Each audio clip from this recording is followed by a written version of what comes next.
I just finished spraying about 4,000 feet of fence line, and I just wanted to show you this rig. I've shown it once before in a video about spraying your orchards and stuff, but I've thought about several other uses for it, and let me first show you the components of it. Obviously, I've got a hose here. I've got that's about a 120-foot hose, I think, coiled up in the front end loader. Now, before you say, well, I don't have a tractor, I can't do this, I'm going to also tell you some other ways that you could use this for some needed things around the homestead, but also, if you don't have a homestead, perhaps if you want to start a business, maybe a pretty good idea on using this in a business. So first, the components. Obviously a hose. This particular hose going to the pump coming from the source, which is in this case a 55-gallon barrel. It can be other things, as I will discuss in a minute. This particular pump is 15 feet. It's self-priming up to about 12-15 feet. So I've got about a 15-foot piece of hose that's in this barrel, and I'm sure down in the bottom is coiled up several times, because again I've got about 3 feet sticking out, and it's about 12 to 15 feet long. It could be 6 feet long and for this purpose, but I went ahead and made it longer. And it's just a piece of hose that it's some good hose, but it's hose that I busted, hit it with a brush hog or something, and but I repurposed it for this. Don't throw anything away. I've got it strapped in. This particular instance, I've got this barrel strapped in my loader, and but again, this is just the source. Your source could be an IBC tote. Your source could be that your tote is on the back of your pickup truck or on the back of a trailer. You don't have to have a tractor. You don't have to have a front end loader for this to be a meaningful item to have. Now, this pump is, and you're not hearing the pump run right now because it is primed and charged. This pump is on demand. So only if you have demand for it, which is this, do you hear the pump kick on. Okay? Now, that wastes a lot of spray by turning it on, turning it off like that. Before you get to your desired spray like this, I was spraying fence line, and I wanted it to cover about a 2-foot area when I put it on the ground. Get about a foot on each side of the fence line. But I didn't want to have to crank the hose out every time I ran out of water. That's why the spitting and sputtering. But I added this little shut-off valve right here, so I can shut it off. The pump stops running because it has reached its 50 or 60 psi. I believe this one's 50, but it might be 60. And when it reaches that, the pump shuts off. I added this shut-off valve simply because I can set my nozzle like I want it for whatever spray I'm doing. I could be spraying orchard trees and want a much bigger fan than I do when I'm spraying fence line. I want it to be a little narrower with about a 2-foot spray at the end of the spray. Narrow it down, and to where when you're spraying a fence line, and I spray from the tractor. So my point is, I like this nozzle. I don't use one very often because, again, if you have chemicals, it wastes the chemicals until you add this little shutoff right there. That has worked real well for me. I've got it in about a 120-foot piece of hose, and that is the hose they sell at Sam's. And if you've never had one of those, it probably could be one of the last hoses you ever buy. Don't buy cheap hoses. That right there is, there's no telling how old that hose is. I would say it's 4, 5, 6, 7, 8, maybe 10 years old. I've run over with a tractor. I've even hit them with the brush hog, and it didn't cut them. Sometimes I have hit one or two that did cut them. But I've had some that just got wound up in there, didn't even hurt the hose. Those are some tough hoses. If I can find, if you have a Sam's close to you, go buy one. If not, I will put a link to it to Amazon. If they have them, I'll find out what Sam's carries and see if Amazon carries that. Okay, that's another component. You got to have an in hose, out, input, output, coming to and from the pump. That is a SureFlow. It's a diaphragm pump.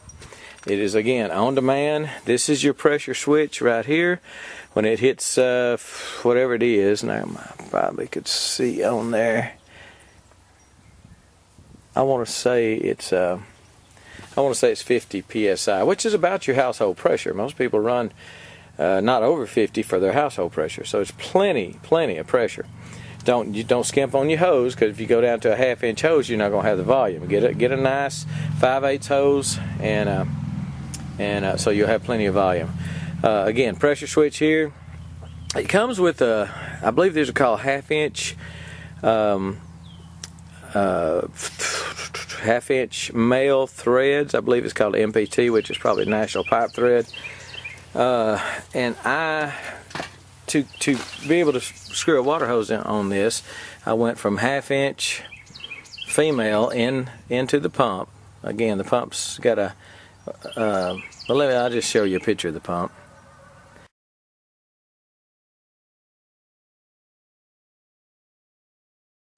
But the pump has that male thread sticking out. I believe it's 1/2 inch, and I converted it to. I adapted, went from the male to a hose end female, so I could screw the input pipe on. The output, just the opposite. I went from the 1/2 inch male to a 3/4 male. Right here, because the hose is 3/4. So, and then I did the necessary wiring. I've just got this zip tied to my front end loader. That's worked real well for me. I've got to remember not to raise the front end loader up too far, because my cables aren't that long. I have it run up to the positive is run to the positive on the battery. The negative I've just clamped onto the tractor at a good point. Anyway, some uses for this. Spraying an orchard. You can put this, again, you don't have to have a tractor with a loader on it. You could put it on if you have a set of forks on the back of your tractor. For the back of your tractor, you could put a pallet on it, set this on a pallet, or set one of the IBC totes on a pallet. If you don't have a tractor at all, you can use your truck, throw an IBC or throw a 55-gallon barrel in the back of your truck. You'll just have to get some longer wires to run up to the battery. Either have a designated battery that you sit in the back of your truck, or have enough wires to run up to the front. Probably maybe a little heavier gauge too, to run up to the front of your truck for your power supply. And something, just a little tip, something that I do when I have an extension cord go bad, I cut the ends of it off and I repurpose that, and that would be a great item for this. If you're running up to the front of your truck and you've got maybe a 12-15 foot run, an old extension cord would work great for that. So don't throw away your extension cords. I was going to do a video on that one of these days. I will, on some of the repurposing efforts of extension cords. Now, a business for this would be if you had a car and a small trailer, or a truck, throw an IBC tote on the back of that thing, or a 55-gallon barrel. You can find those IBC totes, and you know what I'm talking about when I say IBC tote. It's a square, about a 4x4 square plastic tub, big barrel, but it's square.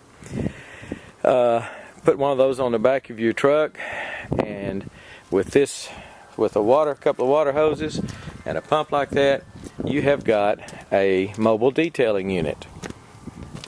Think about that. You come to their parking lot while they're at work, you wash and detail their car, you go in and get the keys, you go back in and get their money, and you have got a business, mobile detailing. There are people that are doing it. I'm just telling you a real cheap way to get started.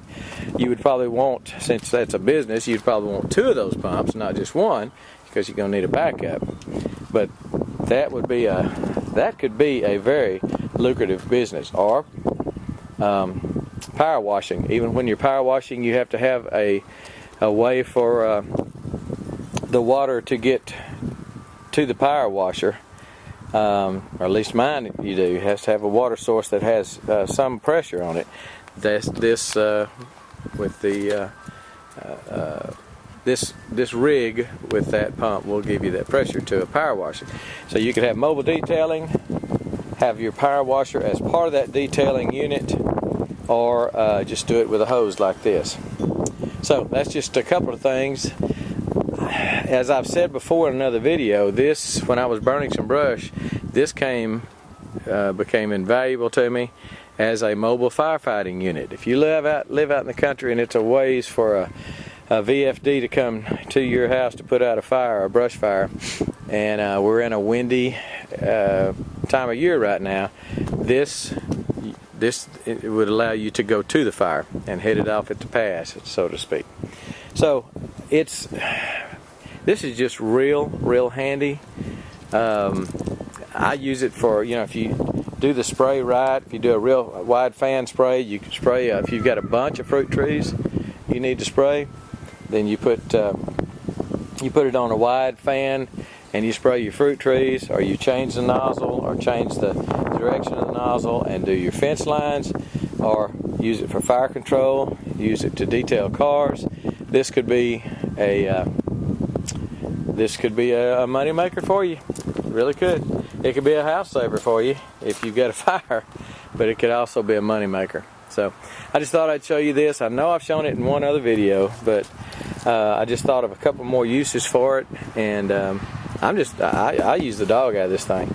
This is for any time you need water and water pressure away from a faucet, away from your house.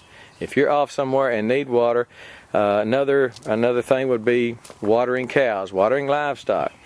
Throw a IBC tote in the back of your truck, especially if you're like rotating pastures, and that's something that I'm thinking about doing. Pasture rotation, you've got all these places they don't have stock tanks, they don't have ponds, and you need to get water to them. This is a heck of a way to bring water to them. You bring it 55 gallons at a time, you can bring it 300 gallons at a time if you have the IBC tote. So I've got a couple of IBCs I will probably put on the back of the tractor, and I will tell you this, you better have a pretty good tractor, because 300 gallon IBC that's full of water is a lot of weight. But you can take your water to your livestock if you've got a large enough place to do that. I've rambled too long, I realize that, but this is I think could be a very important thing. So you ought to try it. And we'll sign off now. That's an ugly barrel. I got to admit, I should have used a pretty barrel. That one's ugly. I've had some diesel in it years ago. But this works great. Give it a try. Think about it anyway. Think about some other uses. And I tell you what, if you've got some other uses for it, put it in the comments. And if you're watching this video and are wondering about some other uses, read the comments, because my folks come up with some pretty neat stuff. So, and I'll be glad to hear them myself. I'm sure there's some good ideas out there waiting. Give it a try. We'll check you later. We gone.